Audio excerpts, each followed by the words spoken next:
큐티 라이프 김 목사입니다. 시편 9편입니다.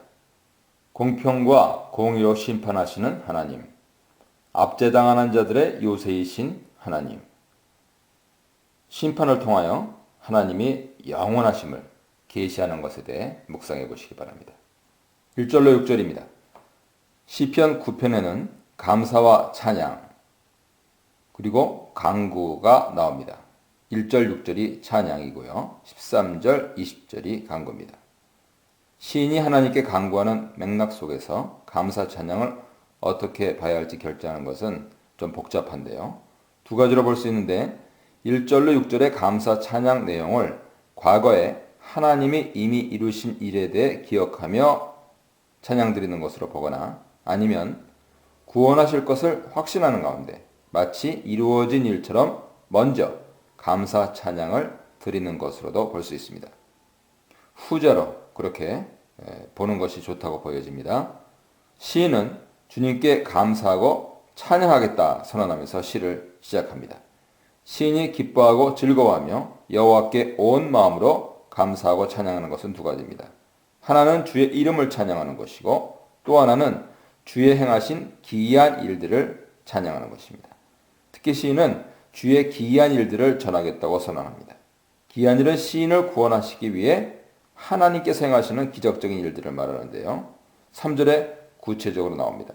원수들 이방 나라들이 침략했으나 주 앞에서 패배하고 멸망하게 되는 일이죠. 원수들의 패배는 시인의 힘이 아니고 전적으로 하나님의 능력과 권세에 의한 것이 됩니다. 시인이 원수들에게 무고히 공격받고 불의한 일을 당한 것에 대해서 하나님은 의로우신 재판장으로서 시인의 송사에 대해 의롭게 판결해 주시고 시인의 의로움을 세워주실 것을 확신합니다.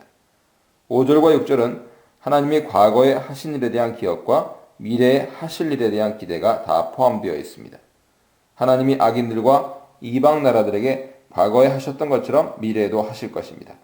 하나님은 악인들과 이방 나라들의 죄악을 물으시고 그 악을 갚으시되 전쟁 등을 통해서 완전히 멸망당하게 하시고 후대 사람들이 그들을 전혀 기억하지 못하게 하십니다. 그들이 존재했는지조차 알지 못하게 하십니다. 악을 행하는 원수들은 완전히 사라져 영원히 멸망하게 됩니다. 뿌리째 뽑힌 나무나 풀들이 다시 살 수 없듯이 주께서 무너뜨린 성읍들은 다시 세워지지 않고 영원히 멸망하여 전혀 기억할 수 없게 됩니다. 시인은 구원으로 인해 주님의 이름을 찬양하는 반면 멸망당한 나라 성읍들은 이름을 영원히 지우고 기억조차 사라질 것이라고 대조해서 말씀하시고 있습니다. 7절 10절입니다. 시인은 하나님께 자신의 어려움을 간구하되 확신 가운데 간구하면서 자신을 구원하실 하나님에 대해 묵상하고 기억하고 하나님을 찬양합니다. 7절 10절이 바로 하나님이 어떤 분인지 드러내며 찬양하는 부분인데요. 이방 나라들, 악인들, 그들의 상업은 멸망당하여 기억조차 할 수 없게 된다고 말하는 5절, 6절을 바로 이어받아서 7절은 여호와의 영원하심을 찬양합니다. 2절에 지존하신 주도 온 우주의 통치자 되심을 선언한 것이고 7절에 영원히 앉으셨다도 영원히 왕조의 저장에 계심을 말하는 것으로 왕으로 영원토록 다스리신다는 선언입니다. 고대 왕들이 백성을 다스리는 중요한 일들 중 하나가 백성을 재판하는 일이었죠. 하나님이 온 세상을 다스리는 왕으로 하실 중요한 일 가운데 하나가 이 세상 모든 나라와 민족들과 사람들을 심판하시는 일입니다. 시인은 하나님이 영원히 보좌에 앉으셔서 심판하시는 것을 찬양합니다. 하나님은 공의로 세계를 심판하시고 공평하게 만민을 심판하시기 때문입니다.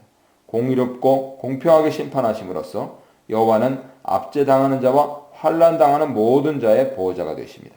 접근하기 어려운 높은 바위 위에 있기 때문에 적들의 모든 공격에서 보호받을 수 있는 요새처럼 여호와는 억울한 일을 당하는 모든 자들의 피난처가 되십니다. 따라서 주의 이름을 아는 자들, 주님과 친밀한 관계를 가지고 주님만을 신실하게 섬기는 자들은 삶의 모든 상황에서 하나님만을 신뢰하고 온전히 의존합니다. 이들은 주님에 대해 지적으로만 아는 것이 아니고 주님과 개인적으로 관계를 맺고 주님을 사모하고 주께서 계시하신 말씀을 따라 살아가는 사람들입니다. 이들은 자신이나 다른 사람 또는 다른 어떤 것을 의지하지 않고 하나님만을 의지합니다. 주님을 의지하기 위해 주님께 나오는 자들을 주님은 절대 버리지 않고 보호하십니다. 11절로 14절입니다. 하나님이 주의 이름을 아는 자들을 보호하시는 분임을 상기하고 확신한 시인은 자신의 상황에 비추어 시온에 계신 여호와를 찬양하고 그의 행하신 일을 백성 가운데 선포하여 알리라고 권면합니다.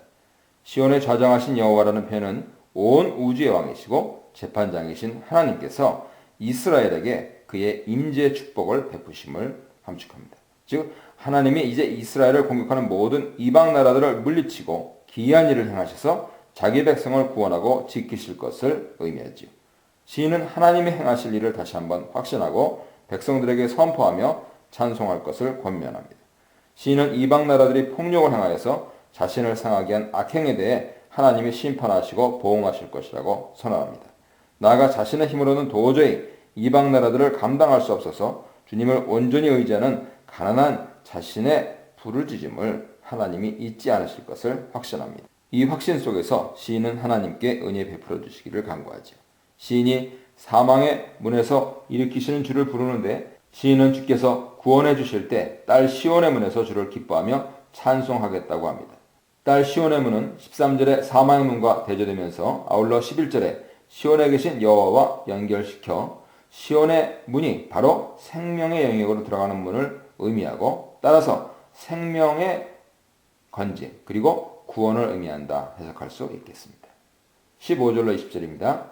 이제 시인은 확신에 차서 열방의 심판을 선언합니다. 여호와께서 심판하심으로 이방 나라들이 자기가 판 함정에 빠지고 자기가 숨긴 그물에 빠졌습니다. 악을 행한 자에게 악이 돌아간 것이죠. 이 일로 인해서 하나님이 의로운 재판장이심을 모든 이방 나라들이 알게 되었습니다. 악인들과 하나님을 잊어버린 모든 이방 나라들이 다 스올, 즉 죽음의 영역에 떨어질 것입니다. 이것이 하나님의 의로운 심판의 결과입니다. 악인의 심판과 함께 의인의 구원은 동전의 양면 같습니다. 시인은 끝으로 다시 한번 하나님께서 하나님만을 의지하는 궁핍한 자, 곧 가난한 자들을 잊지 않으시고 멸망시키지 않으실 것을 신뢰하며 선언합니다. 궁핍한 자와 가난한 자는 하나님 외에는 도울 자가 없어서 철저하게 주님만을 의지하면서 신뢰하는 자들을 의미하는 은유적 표현이죠. 하나님의 구원 대상은 하나님만을 의지하고 신뢰하는 자들, 곧 하나님을 피난처로 삼는 자들입니다. 이러한 확신과 소망 가운데 시인은 악한 자들과 이방 나라들이 승리를 얻지 못하고 심판을 받게 해달라고 간구합니다. 심판을 통하여서 하나님은 영원한 의로우신 재판장이시나 그들은 한낱 검불 인간일 뿐, 연약하고 유한한 존재일 뿐이라는 것을 알게 해달라고 간구하는 것이죠. 심판은 하나님을 하나님으로, 인간을 인간으로 드러내는 하나님의 역사입니다.